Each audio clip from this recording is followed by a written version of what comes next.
Sir నమస్కారం sir. నమస్కారం. Congress party అధికారంలోకి వచ్చినాక ఇందిరమ్మ ఇల్లు ఇస్తామని చెప్పేసి పేదవాడు ప్రతి కళను నెరవేర్స్తామని చెప్పేసి కాంగ్రెస్ పార్టీ హామీ ఇచ్చింది. మరి ఇందిరమ్మ ఇల్లు మీకు వచ్చిందా సార్? అవును సార్, వచ్చింది. మా ఇంటి యజమాని మా అమ్మ షేక్ ఖైరునిసా బేగం, ఆమె పేరు మీదనే మాకు ఇల్లు వచ్చింది.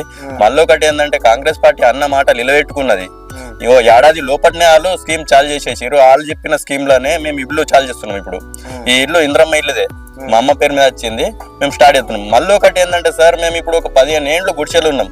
టీఆర్ఎస్ ప్రభుత్వం ఏదో ఉన్నప్పుడు అవి డబుల్ బెడ్రూమ్ ఇస్తారు, అది ఇస్తారని మా అన్ని తీసుకోరు, ఫొటోస్ తీసుకోరు, అన్ని తీసుకోరు.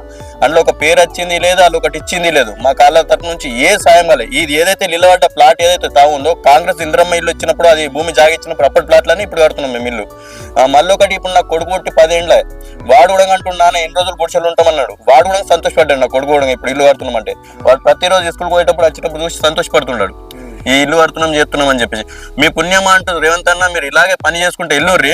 ఇలాగే యువకులు, నేను యువకుడిని, నా ద్వారా ఇంకొక 4 మంది యువకులు మీ తోడు ఉంటాం. ఇది పేదోళ్ళకు బాగా సంతోషమైన విషయం.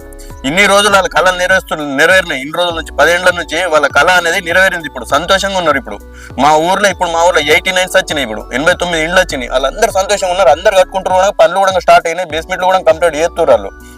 మీ పుణ్యం అంటూ ఇంకా పేదలకు ఇంకా ఇలాగే మీ 5 ఏళ్ళు కాదు, 10 ఏళ్ళు కాదు, 20 ఏళ్ళు ఎన్ని ఏళ్ళు చేసిన పేదల గురించి మీరు ఆలోచిస్తారని అనుకుంటున్నాం. మీరు కూడా ఇలా సహాయపడుకుంటారు.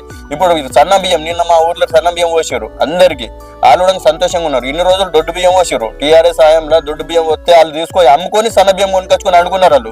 ఇప్పుడు సన్న బియ్యం పోస్తారు కాబట్టి అవే సన్న బియ్యం వాళ్ళు తింటారు, చేస్తారు. అలాగే సంతోషంగా ఉంది వాళ్ళకు.